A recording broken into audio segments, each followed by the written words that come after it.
I paid nearly $40,000 for my daughter's wedding, emptied my retirement account, arranged the flowers from my own garden, even picked the vintage champagne. But when the reception began, I was led to a table behind a service door, tucked near the kitchen staff and the trash. My daughter Harper didn't even flinch. "It's what Josh wanted," she whispered, like I was something to be managed, not someone to be honored. I watched from the shadows as Josh's family, who hadn't paid a dime, sat at the head table, laughing and clinking glasses I'd paid for. My heart cracked wide open. But what Harper didn't realize was this: the marriage wasn't official yet. The license hadn't been filed, and I was still holding it. So I made a quiet phone call, just one. No scene, no yelling, just a calm, deliberate change in plans. Because you don't put your mother in the kitchen and expect everything to go your way. But before we begin, dear, comment under this video where in the world you're watching from today. Now let's start from the beginning. I never imagined my daughter's wedding day would be the day I discovered just how little I mattered to her. Funny how life saves its cruelest lessons for moments when you're already wearing uncomfortable shoes. The bouquet trembled slightly in my hands as I stood at the back of the Bellamy Gardens venue, a place I'd helped Harper choose, a place that had cost me 3 months of pension checks just for the deposit. The flowers were my own creation: blush peonies, baby's breath, and tiny sprigs of lavender I'd grown in my garden. I'd spent hours arranging them the night before, pricking my fingers and fighting back tears of anticipation. "It's beautiful, Mom," Harper had said when I showed her the sample bouquet last month. Now her professional florist's arrangements adorned every surface, and my humble bouquet felt like a child's art project among museum pieces. I scanned the room, searching for my seat. The ceremony had been lovely, if a bit impersonal, and now guests were filtering into the reception area. Josh's parents were being escorted to the head table, his mother's diamond earrings catching the light as she laughed with the wedding planner. My contribution to this day, nearly $40,000 from my retirement fund, sparkled in the champagne flutes being arranged on linen tablecloths. "Excuse me?" I tapped the shoulder of a young woman with a clipboard. "I'm the mother of the bride. Could you point me to my seat?" She glanced down at her seating chart, flipped a page, then another. "Evelyn Barnes?" When I nodded, her expression shifted almost imperceptibly. "You're table 14. I followed her gesture toward the back corner of the venue. At first, I thought there must be some mistake. Table 14 wasn't even in the main reception area. It was tucked behind a service door, practically in the kitchen next to the industrial trash bins. A small card with my name sat alone on the otherwise empty table. My chest tightened. "There must be some mistake," I said, my voice sounding smaller than I intended. "I'm Harper's mother." The young woman's eyes darted around, looking for rescue. "I'm sorry, Mrs. Barnes. The seating chart was finalized by the bride and groom yesterday." I spotted Harper across the room, radiant in her gown, the gown I'd contributed $3,000 toward, laughing with Josh's college friends. When she caught my eye, her smile faltered. She excused herself and made her way over, every step seeming reluctant. "Harper, sweetheart, there's been a mix-up with the seating," I said, trying to keep my voice light. "They've put me by the kitchen next to the garbage." She glanced toward the table, then back at me. No surprise registered on her face. My heart sank like a stone. "It's what Josh wanted," she whispered sharply. "His family's very particular about these things, you understand, don't you? It's just one dinner." Just one dinner. Just $40,000. Just my retirement.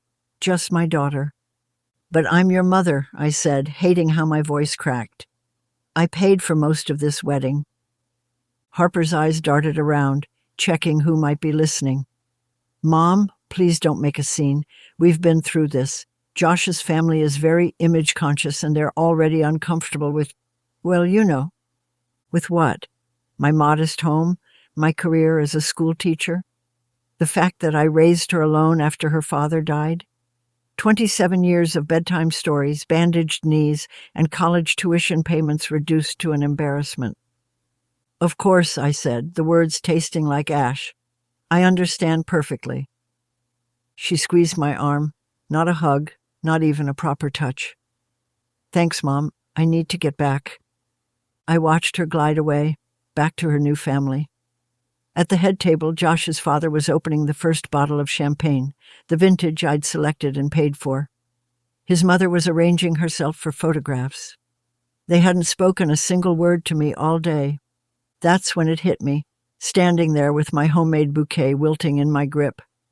I wasn't family to them. I was a checkbook, a background prop, a problem to be tucked away behind the kitchen door. My whole body felt suddenly hollow, as if someone had scooped out everything that mattered and left just the shell. I'd given Harper everything, every spare dollar, every moment of love, and in return, I got a seat next to the trash bins. I smiled tightly at the wedding planner as she passed. "Excuse me, is there a quiet place I could make a phone call?" She directed me to a small office down the hall. Once inside, I set down my bouquet and pulled out my phone with trembling fingers. I still had the venue manager's card in my purse, Martin, who had been so understanding when I explained I was emptying my savings to give my only daughter the wedding of her dreams. He answered on the second ring. "Mrs. Barnes, is everything all right with the reception?" "Martin," I said, surprised by the steadiness in my voice. "I need to make a change to the payment arrangement we discussed." "Of course, what can I help with?" I took a deep breath. "I'm canceling the final payment for tonight's reception." There was a pause. "Mrs. Barnes, we've already begun service. The bar is open, dinner is being prepared." "I understand. I've already paid the deposit and half the total. That should cover what's been served so far," I calculated quickly. "The remaining balance, the one due at the end of tonight, I'm afraid I can't authorize that payment."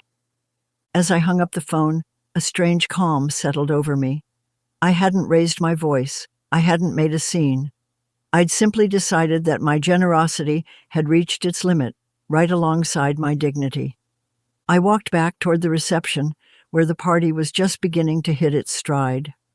No one had noticed my absence. No one would notice my quiet decision. Not yet, anyway. I shut my condo door behind me and leaned against it, feeling the weight of the day settle into my bones. The silence wrapped around me like an old, familiar blanket. Not comforting, just there. I kicked off my sensible heels and padded to the kitchen, where a bottle of Merlot had been waiting for a special occasion. Well, wasn't this special? My only daughter's wedding day, where I'd been seated next to the garbage bins. My hands trembled as I uncorked the bottle and poured a generous glass. The first sip burned going down, but the second was smoother. I carried it to my small balcony and sank into my wicker chair, staring out at the city lights blurring through unshed tears. "She's married now," I whispered to the night air. "She doesn't need me anymore." Had she ever? The question stung more than I wanted to admit. All those years of just us, of school lunches and Christmas mornings, of college applications and late-night tears over boys who didn't deserve her.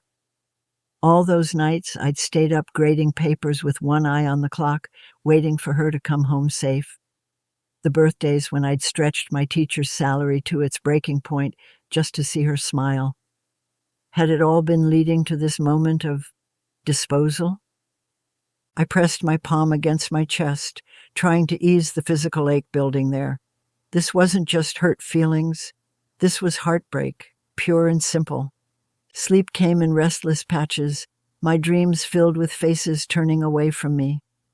When morning light filtered through my curtains, I was already awake, staring at the ceiling, replaying every moment of yesterday in excruciating detail. It wasn't impulsive, I realized. Harper's rejection wasn't some last-minute decision forced by her in-laws. The seating arrangement, the cold shoulder, the dismissive "it's what Josh wanted," all of it had been planned, calculated. They had discussed where to put me. They had decided I belonged with the trash. I made coffee and carried it back to bed, pulling the covers up around me. My phone sat silent on the nightstand. No messages, no missed calls, no "Mom, are you okay?" or "Mom, I'm sorry about yesterday." Nothing. Just the same screensaver, a photo of Harper on her college graduation day, her arm around my shoulder, both of us beaming. Had that smile been genuine? I couldn't tell anymore.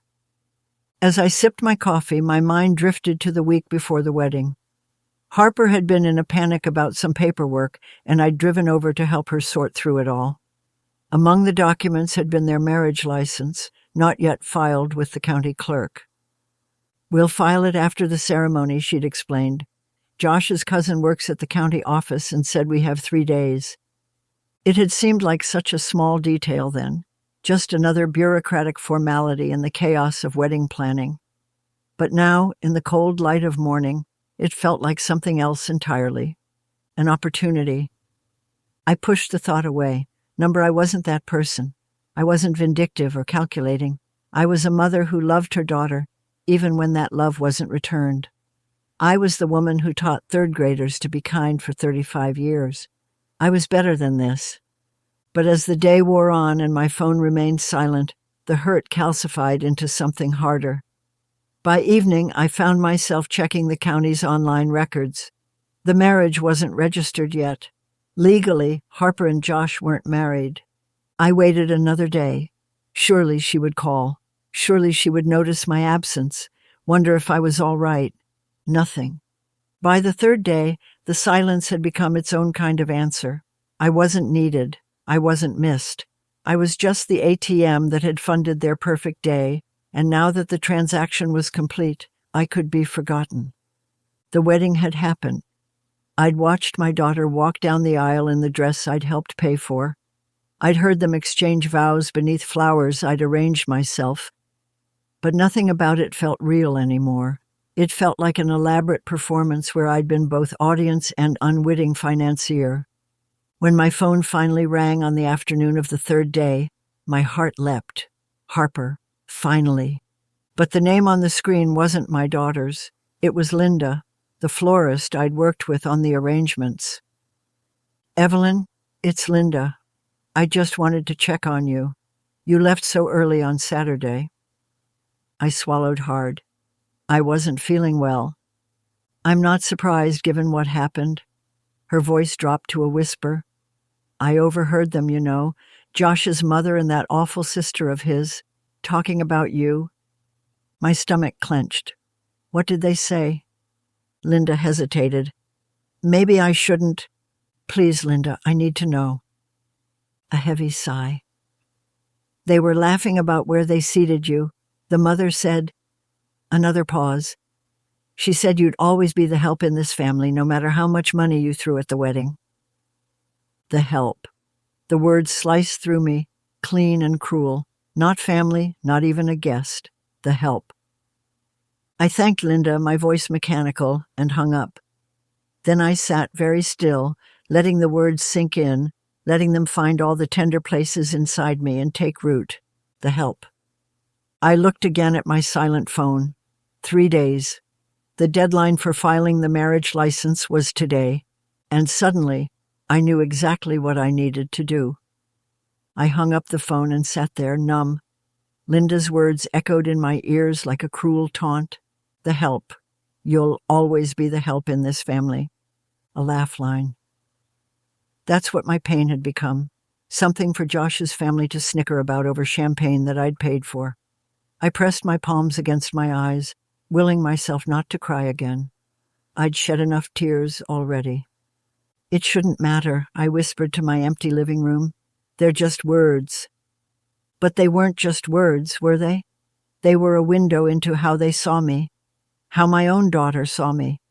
The woman who'd raised Harper alone after her father died, who'd worked 2 jobs to put her through college, who'd emptied her retirement account to give her the wedding of her dreams, reduced to the help. I tried to busy myself to push the conversation from my mind. I watered my plants, dusted shelves that didn't need dusting, and finally settled at my dining table to sort through the pile of mail I'd been neglecting. Bills, advertisements, a postcard from my sister in Arizona, the mundane detritus of everyday life that had continued while my world tilted on its axis. Near the bottom of the stack, I found an envelope from Capital One. I frowned. I didn't have a Capital One card. Must be one of those pre-approved offers. I almost tossed it aside, but something made me open it. It wasn't an offer. It was a statement. For a platinum rewards card in my name. Balance $7,286.43. My hands began to shake. I didn't open this account. I would never, and then I saw it. In the corner of the statement, under the account information, primary cardholder, Evelyn Marie Patterson. Secondary cardholder, Harper Ann Patterson. My breath caught in my throat. I scanned the charges and one jumped out immediately. Sandals Resort Package, $7,200. A honeymoon package. For a trip I knew nothing about. The room seemed to tilt sideways. My daughter hadn't just pushed me into a corner at her wedding. She hadn't just forgotten to call. She had stolen from me. Used my credit to fund her honeymoon with the man whose family laughed at me behind my back. No, I whispered, though there was no one to hear me. She wouldn't. But the evidence was right there in black and white. My name, my social security number, my credit. Anger and heartbreak wrestled inside me, neither gaining the upper hand.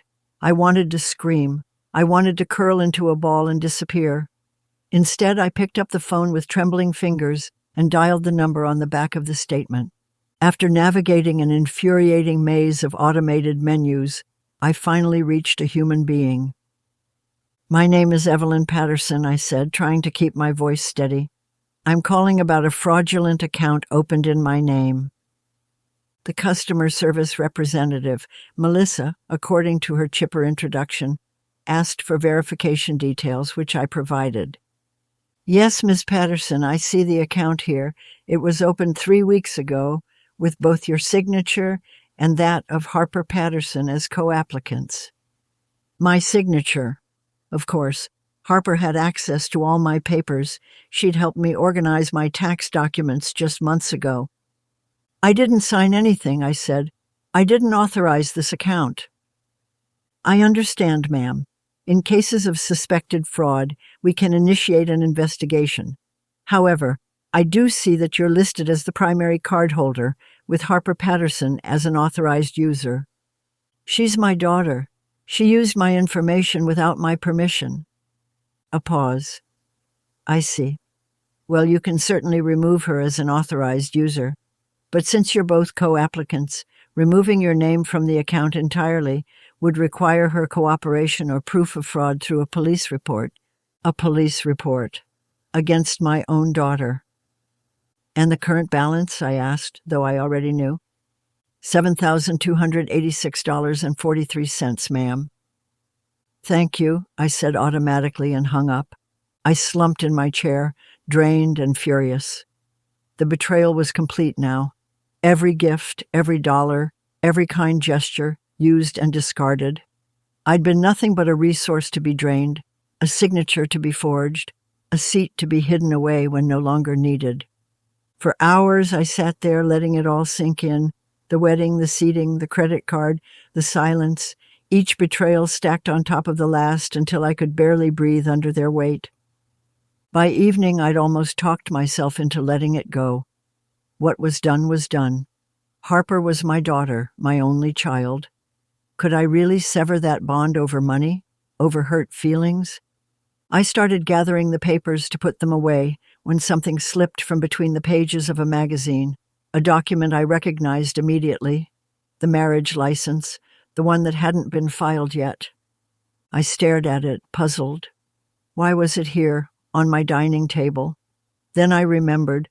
Harper had left it with me after we'd sorted through her paperwork. Keep it safe, Mom, she'd said. I'll pick it up before the wedding.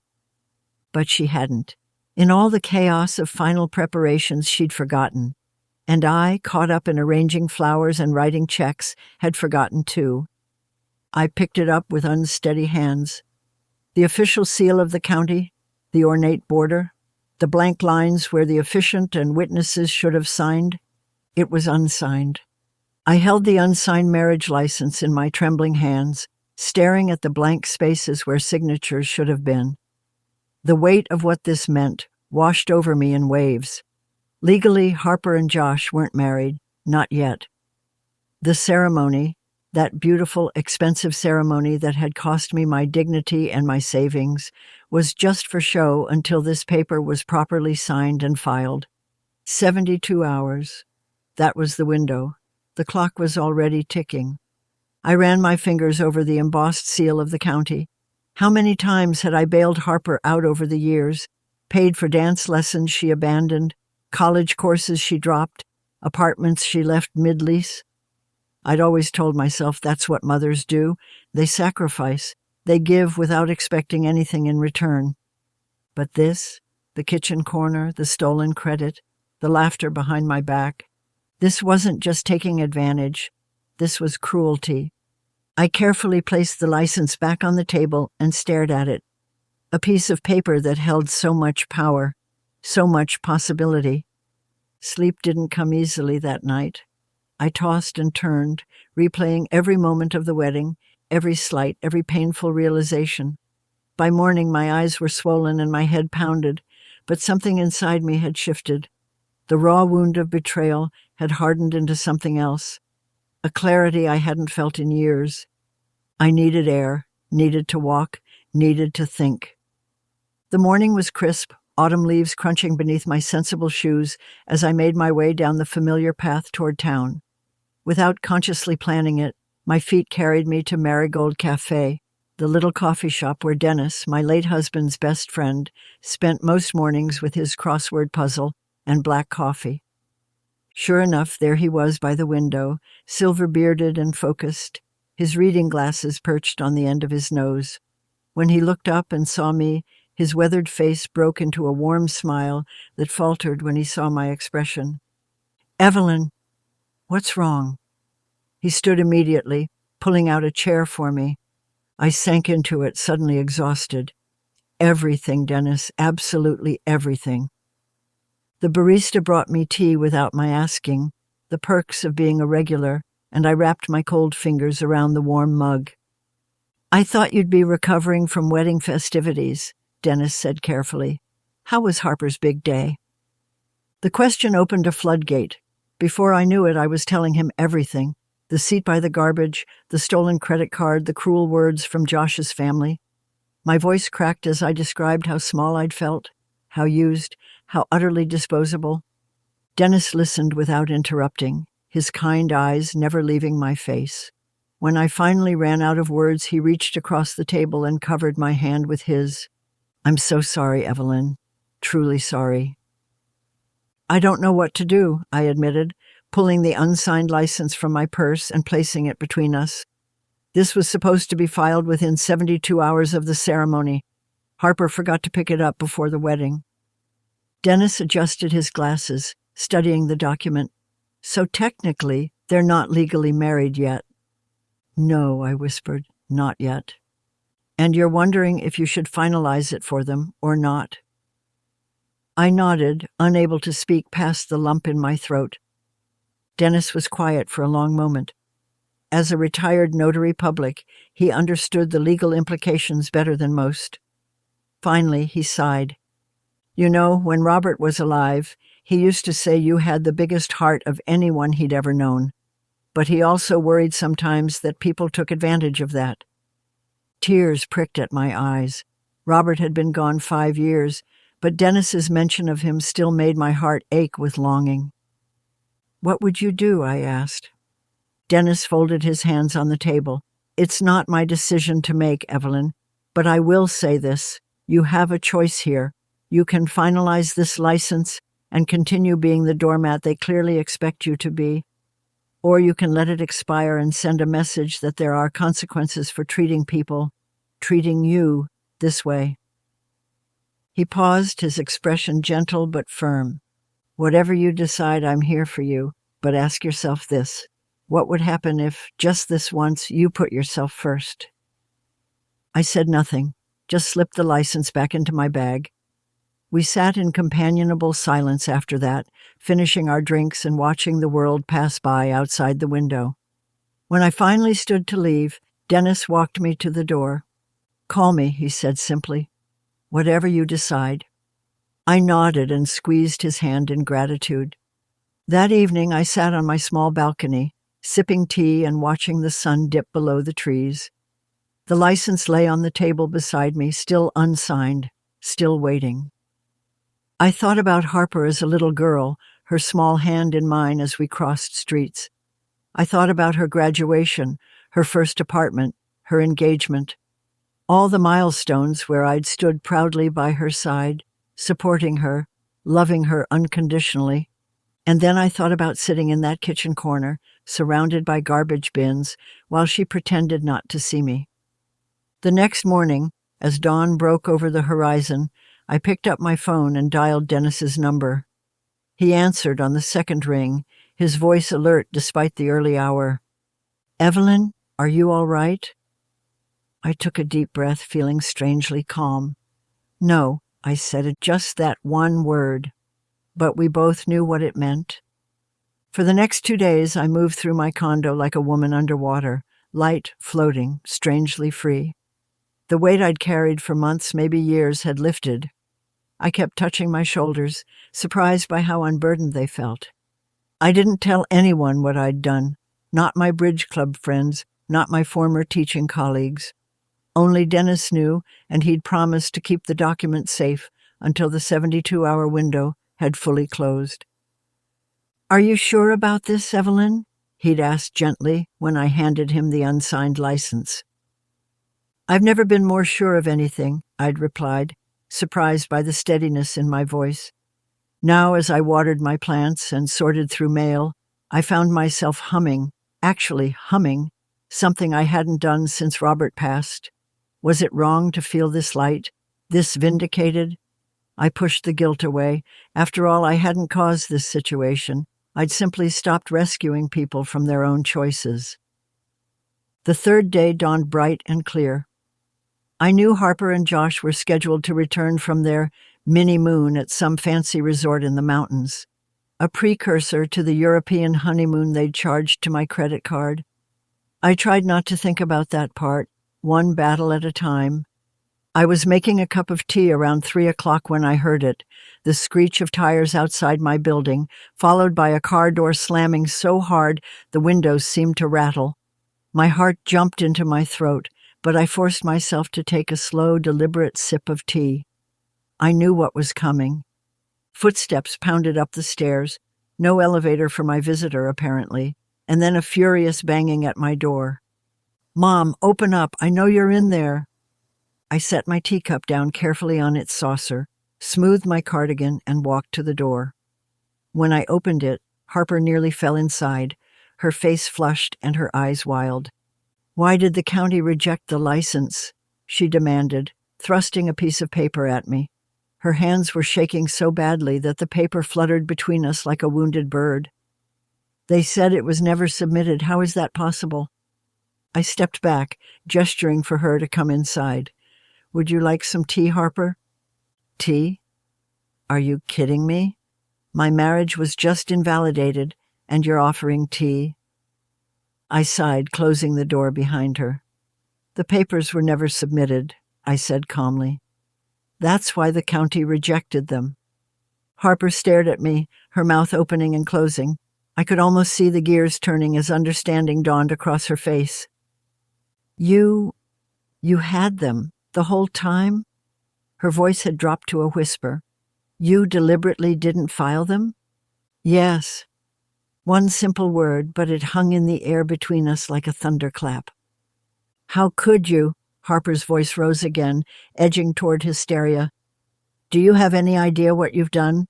Josh is waiting in the car. He won't even come up here. His father's company was giving him a promotion because he was settling down. The honeymoon tickets are non-refundable. Everything is falling apart."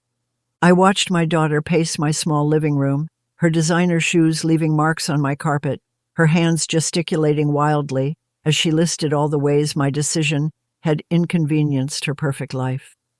Not once did she mention love. Not once did she mention commitment or partnership or any of the things that actually matter in a marriage. "You sat me in the kitchen," I said quietly when she finally paused for breath. "Now you can sit in court." Harper froze, her tirade cut short by my calm statement. "What? If you and Josh want to be married, you'll need to schedule another ceremony. File the paperwork properly this time." I walked to my desk and retrieved a folder. "Here's a copy of the rejection letter. It's official, stamped and final." I held it out to her. After a long moment, she took it, her fingers barely touching the paper as if it might burn her.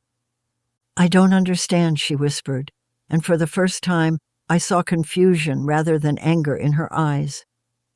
"Why would you do this to me?" "I didn't do anything to you, Harper. I simply stopped doing things for you." I gestured toward the door. "Now I think Josh is waiting. You should probably go tell him." Harper stared at me for what felt like an eternity, the rejection letter clutched in her hand. I could see the wheels turning in her head, trying to find a way to blame me, to make me the villain in her story. But there was nothing to say. The facts were clear, the consequences unavoidable. Without another word, she turned and walked to the door, her shoulders slumped in defeat. Just before she left, she paused, her hand on the doorknob. "This isn't over," she said, but the threat sounded hollow, even to her own ears. "No," I agreed softly. "I don't suppose it is." The door closed behind her with a quiet click that somehow felt more final than any slam could have. I stood in the middle of my living room, listening to her footsteps fade down the hallway, and waited for the guilt to come. It didn't. Instead, I felt something I hadn't felt in a very long time: respect for myself. I stood at my window, watching Harper storm back to her car where Josh waited. Even from this distance, I could see his rigid posture as she slid into the passenger seat. He didn't turn to look at her, just stared straight ahead, his knuckles white on the steering wheel. When Harper gestured wildly, probably explaining what I'd done, he slammed his palm against the dashboard. I flinched despite myself. The car peeled away from the curb with a screech that made Mrs. Abernathy across the street look up from her gardening. She caught my eye and gave me a concerned little wave. I managed a tight smile before stepping back from the window, my heart pounding in my chest like a trapped bird. Was I wrong? Had I gone too far? The question echoed in the silence of my living room. Number. The memory of that kitchen corner, the trash bins, the whispers and snickers, they all rushed back, stealing my resolve. They hadn't thought twice about humiliating me. Why should I agonize over returning the favor? I spent the rest of the afternoon in a strange, suspended state. I watered my plants, lingering over each one as if they might offer advice. I dusted shelves that didn't need dusting. I rearranged my spice rack alphabetically, then by frequency of use, then by color. Anything to keep my hands busy while my mind whirled with possibilities and second thoughts. At 7:30, the doorbell rang. My stomach dropped. Was it Harper coming back for round 2? I smoothed my shirt and took a steadying breath before opening it. "Thought you might need company," Dennis said, holding up a plastic container. "Lemon bars, made them this morning. Added extra zest, just how you like them." I smiled, feeling the tightness in my chest ease a bit. "You're a mind reader." "Nah," he chuckled, stepping inside. "Just been your friend long enough to know when you've done something that needs talking through. Your eyes get that particular sparkle, half mischief, half worry." We settled at my kitchen table, the lemon bars between us, steam rising from our mugs of tea. Dennis had been Robert's best friend for 40 years before my husband passed.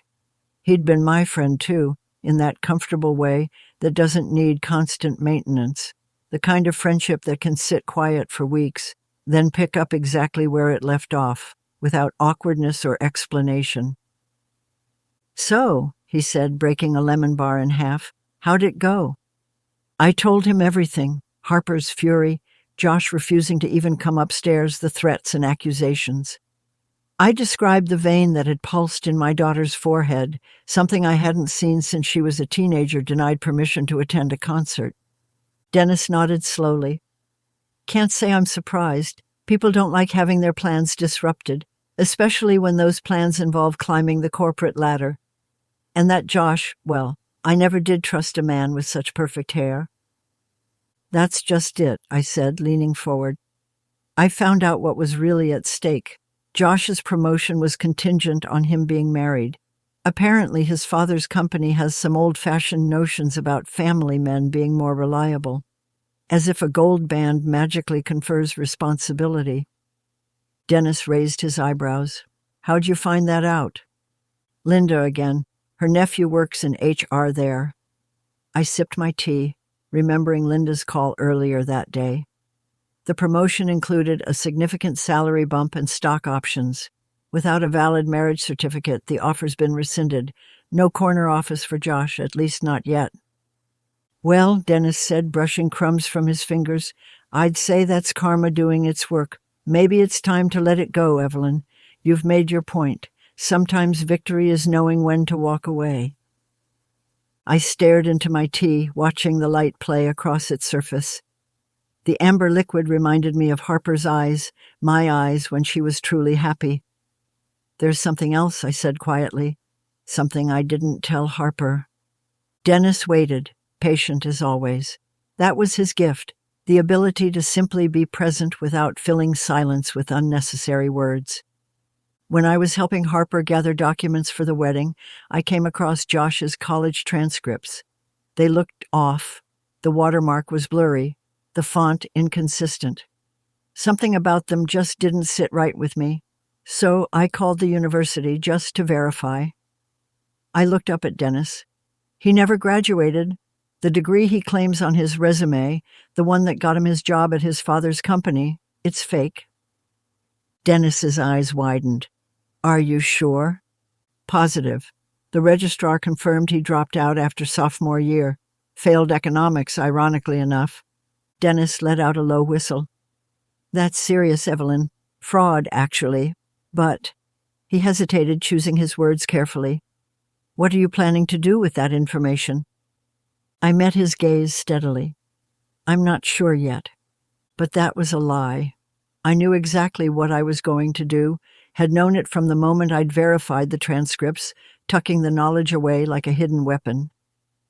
The next morning after Dennis left, I sat at my computer and composed a carefully worded email. Anonymous, factual, direct. Nothing that could be construed as vengeful or emotional. I attached scans of the fake transcripts I'd photocopied months ago, alongside the verification letter from the university registrar stating that Joshua Williams had never completed his degree. My finger hovered over the send button for a full minute. Was this going too far? Was I becoming the villain in this story? Would Harper ever forgive me if she discovered I was behind this? Then I remembered Harper's face when she dismissed me at the wedding. It's what Josh wanted. As if his wants were the only ones that mattered. As if my feelings, my dignity, were irrelevant. As if the woman who had sat up with her through fevers and heartbreaks deserved no better than a seat by the garbage. I pressed send. The email went to the entire board of directors at Williams Financial Group. Subject line, fraudulent credentials of executive team member Joshua Williams. By 2:00 that afternoon, my phone pinged with a text from Linda. Holy cow, Evelyn, did you hear? Josh is under formal review at work. Someone sent evidence that his degree is fake. The whole office is buzzing. His father is livid. I set my phone down carefully, as if it might explode. My hands were steady, but my heart raced. I hadn't expected such a quick response. Part of me wanted to feel remorse, to question whether I'd gone too far. But another part, the part that had been seated next to garbage bins at my daughter's wedding, felt nothing but cold satisfaction. It's done, I whispered to my empty living room. What happens next is up to them. And somehow I knew Robert would have approved. I didn't have to wait long for the consequences to unfold. Like dominoes set in motion, Everything fell precisely as I'd anticipated, perhaps even faster. 2 days after my anonymous email, Linda called again, her voice pitched with excitement. "Evelyn, you won't believe what's happening at Williams Financial. They held an emergency board meeting yesterday afternoon. Josh's father was forced to make a statement distancing the company from his own son." "Is that right?" I kept my voice neutral, though my pulse quickened. "The stock dropped 3 points after the news broke. They're doing damage control. Apparently, several clients are threatening to pull their accounts because of ethical concerns about leadership integrity." She paused for breath. "Josh has been completely removed from the company website. It's like he never existed there." I listened, allowing myself a small sip of satisfaction. Not vengeance exactly, just the natural consequence of lies finally catching up. "How's Harper taking it?" I asked, knowing Linda's network of gossip would have the answer. "Not well," Linda replied, lowering her voice as if Harper might overhear. "They've been holed up in that fancy apartment. Someone saw Josh yelling into his phone outside their building yesterday. Looked like he was begging someone for something." After we hung up, I sat in my garden, pruning my roses with perhaps more vigor than necessary. Each snip of the shears felt cleansing somehow. I was cutting away the dead growth, making room for new life. My phone buzzed in my pocket that evening. Harper's name flashed on the screen, but instead of answering, I let it go to voicemail. I wasn't ready to hear her voice directly, not yet. When the notification appeared, I pressed play and held the phone to my ear. "Mom." Her voice was tight, strained. "I know you're behind this, all of it. The license, the tip about Josh's degree, it had to be you." She paused, and I heard her take a shuddering breath. "Everything's falling apart. Josh's father won't even take his calls. We've been uninvited from the country club." Her voice cracked. "And that credit card? The one you were so upset about? Well, congratulations. It's all in my name now. The honeymoon we never got to take. $20,000 of debt. Are you happy now?" The message continued, her tone shifting between anger and desperation. "I don't understand how you could do this to me, to us, over a stupid seating arrangement. Is that really worth destroying our lives?" I closed my eyes. Of course she'd reduce it to that, a stupid seating arrangement. As if the humiliation, the theft, the years of taking me for granted were nothing. "Call me back," she finished, her voice hardening. "You owe me that much." I saved the voicemail, evidence of her mindset in this moment. Then I deleted it from my active messages. I wouldn't be calling back, not today, maybe not for a long time. Some wounds needed air to heal properly. 3 days passed in relative quiet. I kept to my routine, morning coffee, gardening, afternoon reading. Dennis called twice to check on me. I assured him I was fine, which wasn't entirely a lie. I felt lighter somehow, as if I'd set down a heavy burden I'd been carrying for too long. On Thursday afternoon, I returned from the grocery store to find a cream-colored envelope leaning against my front door. No postmark, no stamp, hand-delivered. I recognized Harper's slanted handwriting immediately. Inside my kitchen, I opened it carefully. A single photograph slid out, Harper and Josh on their wedding day, posed under a floral arch that had cost me nearly $2,000. They were smiling, radiant, looking at each other as if they were the only two people in the world. On the back, Harper had written, "This was supposed to be the happiest day of my life. I hope your revenge was worth it." My hands trembled slightly. This was her final attempt to make me feel guilty, to shift the blame back onto my shoulders. A last-ditch effort to make me the villain in her story. I stood there for a long moment looking at their faces, remembering how I'd felt that day, invisible, used, discarded. Then, with deliberate movements, I tore the photograph in half, right down the middle between them. The sound of the paper ripping was oddly satisfying. I dropped both pieces into the trash can beneath my sink. The doorbell rang just as I was washing my hands, as if the universe had timed it perfectly. Through the peephole, I saw Dennis standing there, holding what looked like a bakery box. When I opened the door, he lifted the box slightly. "Brought you a slice of that key lime pie you like from Morgan's Bakery." His eyes met mine, warm and understanding. No judgment, no questions, just quiet support. In that moment, I knew with absolute certainty that I had done the right thing. "Come in," I said, stepping aside. "I just made a fresh pot of coffee."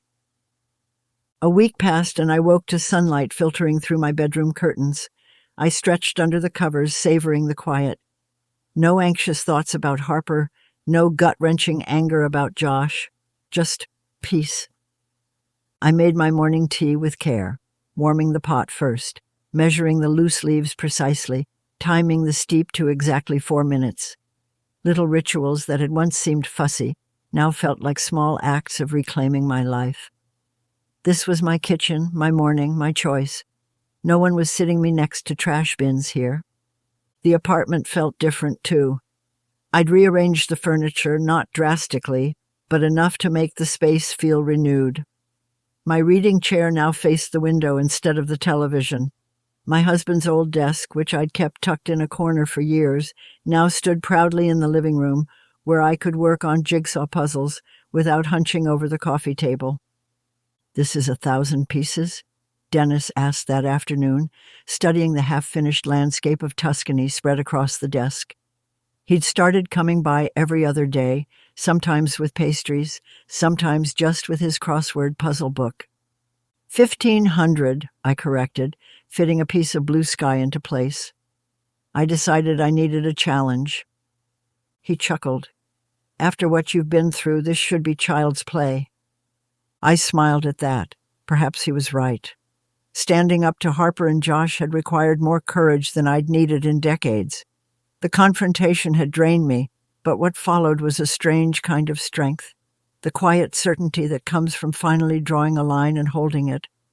Mrs. Abernathy from downstairs caught me at the mailboxes later that day.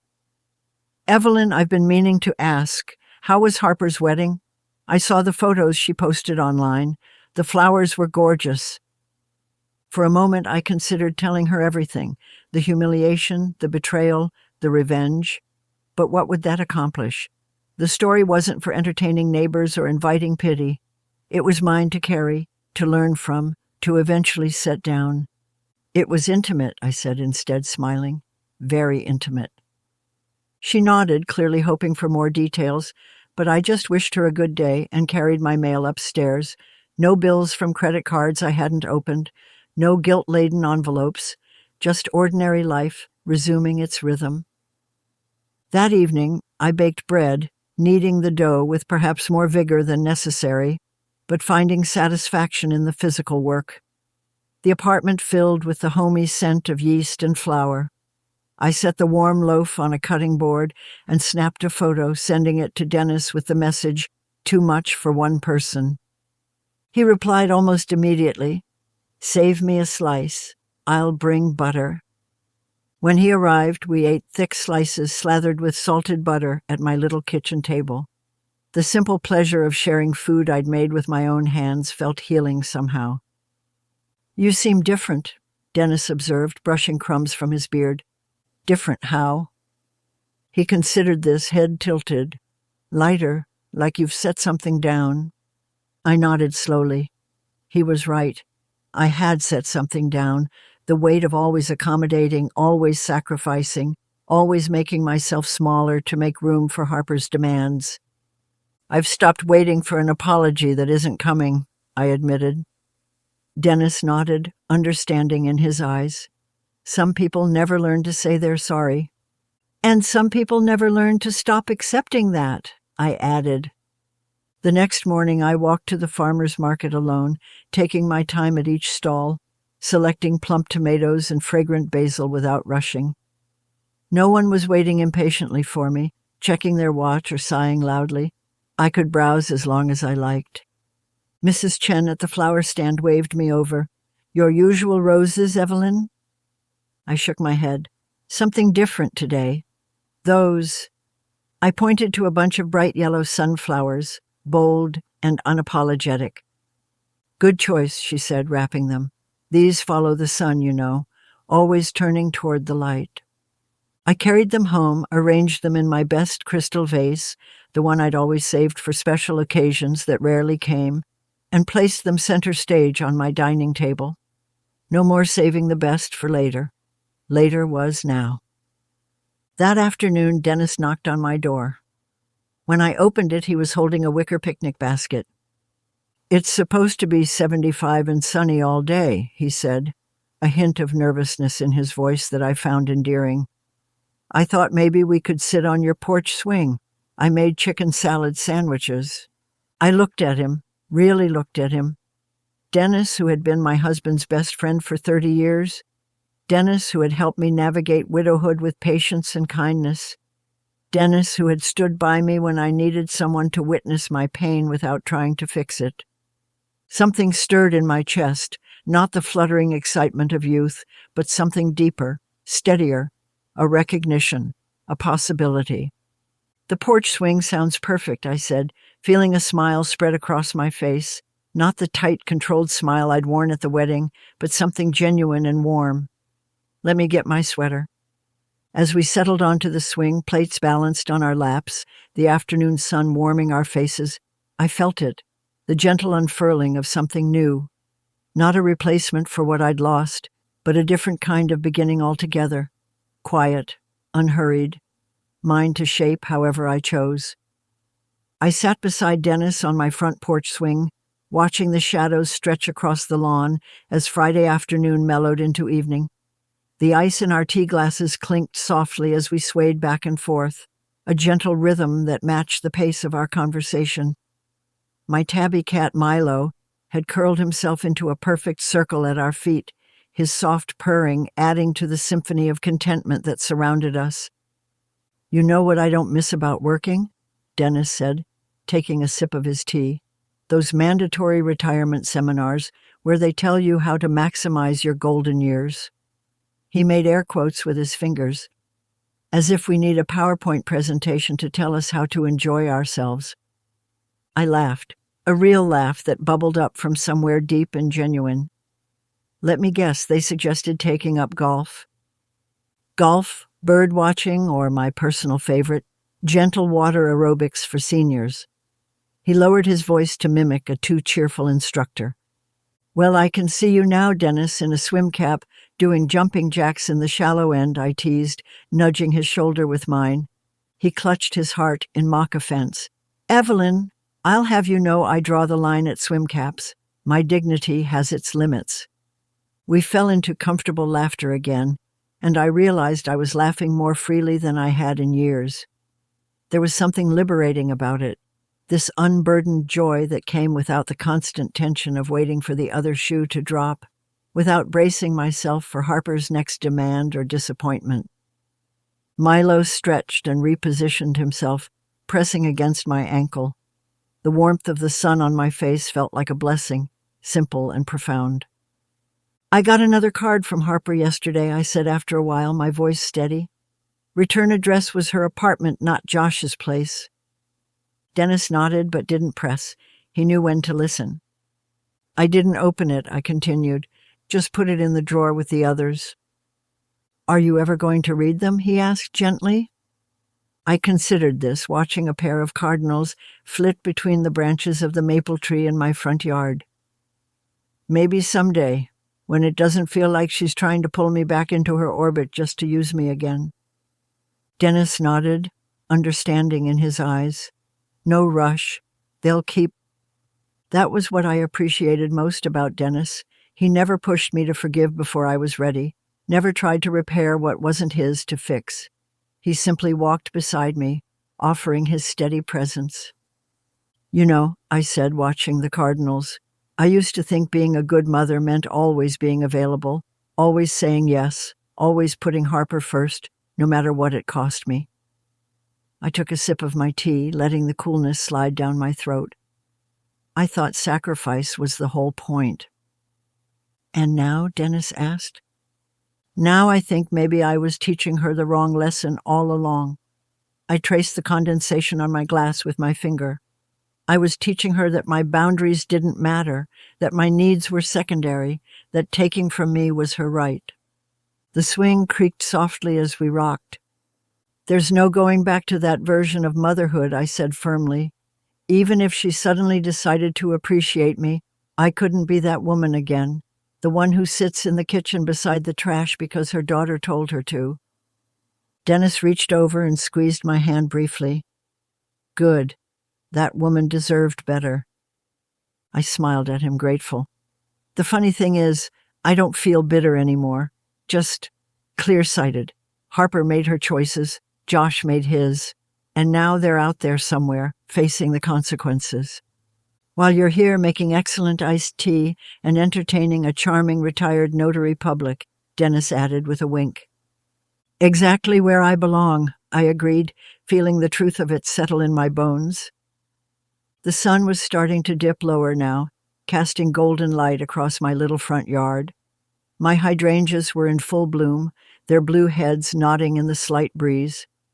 From somewhere down the street came the sound of children laughing, riding bikes before dinner. "You know what's strange?" I said, watching a monarch butterfly land on one of my flower bushes. "For years I thought my life was about Harper, being her mother, supporting her dreams, fixing her problems. I couldn't imagine who I'd be without that role at the center." "And now?" Dennis asked. "Now I know exactly who I am," I said simply. "I'm the woman who bakes bread on Tuesdays, who does crosswords with you on Wednesday mornings at the coffee shop, who volunteers at the library book sale and grows tomatoes that win ribbons at the county fair." Dennis smiled, the corners of his eyes crinkling. "Don't forget the woman who makes a mean pitcher of iced tea." "That too," I agreed with a laugh. I leaned back, letting the swing rock gently, feeling the solid wood beneath me, the warm air around me, the presence of Dennis beside me. This was my new normal, not a consolation prize or a backup plan, but a life I was actively choosing day by day. The girl who sat me in the kitchen was out there somewhere, still learning her lessons the hard way. But me? I was exactly where I belonged, moving forward at my own pace, on my own terms, and that was more than enough. If you enjoyed this story, I handpicked this next story that you will enjoy. Please don't miss this one. Click here to watch it.